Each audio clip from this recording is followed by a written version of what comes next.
Assalamualaikum warahmatullahi wabarakatuh. Halo semua, perkenalkan nama saya Adira Rahmawati NPM 67 dari kelas A Angkatan 2018. Untuk memenuhi tugas akhir sebagai ujian akhir semester ganjil tahun ajaran 2020-2021 dengan mata kuliah Manajemen Supply, di sini saya akan membahas mengenai perencanaan, pengadaan, dan penyimpanan obat di apotek yang terbagi ke dalam 3 video yang berbeda. Untuk penjelasan lebih lengkapnya, mari disimak yuk video berikut ini. Untuk link video berikutnya akan dicantumkan di description box di bawah ini. Semoga bermanfaat. Halo semuanya, pada topik kali ini kita akan membahas tentang perencanaan obat di apotek. Jadi, perencanaan itu apa sih? Perencanaan merupakan suatu proses kegiatan dalam menentukan kebutuhan farmasi, meliputi pemilihan jenis, jumlah, dan harga perbekalan farmasi sesuai dengan kebutuhan, anggaran, sisa perbekalan, dan penggunaan sebelumnya. Tujuan dari perencanaan ini sendiri yaitu perakiraan jenis, jumlah obat, dan perbekalan kesehatan yang mendekati kebutuhan, kemudian menghindari terjadinya kekosongan obat, meningkatkan penggunaan obat secara rasional, dan meningkatkan efisiensi penggunaan obat. Dalam metode perencanaan terdapat 3 metode yaitu Venn, ABC, dan kombinasi antara Venn dengan ABC. Untuk metode Venn sendiri berdasarkan urgensi penggunaan obat untuk pasien, V di mana obat itu harus ada yaitu contohnya seperti vaksin tetanus, kemudian E esensial contohnya obat-obatan antibiotik dan NSAID, dan N yaitu non-esensial contoh obatnya vitamin dan suplemen.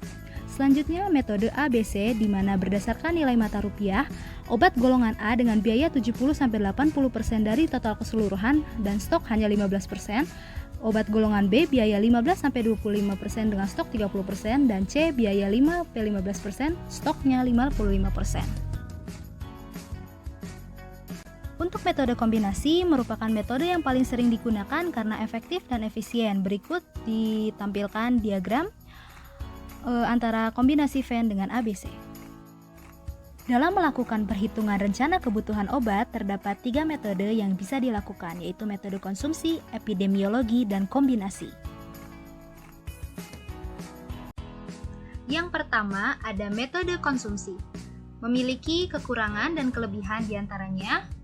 Kelebihannya yaitu metode yang paling mudah, kemudian tidak membutuhkan data morbiditas dari data epidemiologi, tidak membutuhkan standar pengobatan, dan kebutuhannya relatif konstan bila dilakukan pencatatan dengan baik. Dari segi kekurangannya sendiri, terdapat data jumlah kontak pasien yang sulit didapat, terdapat kemungkinan kekurangan atau kelebihan stok, dan tidak dapat dijadikan dasar dalam mengkaji penggunaan obat. Berikutnya ada metode epidemiologi.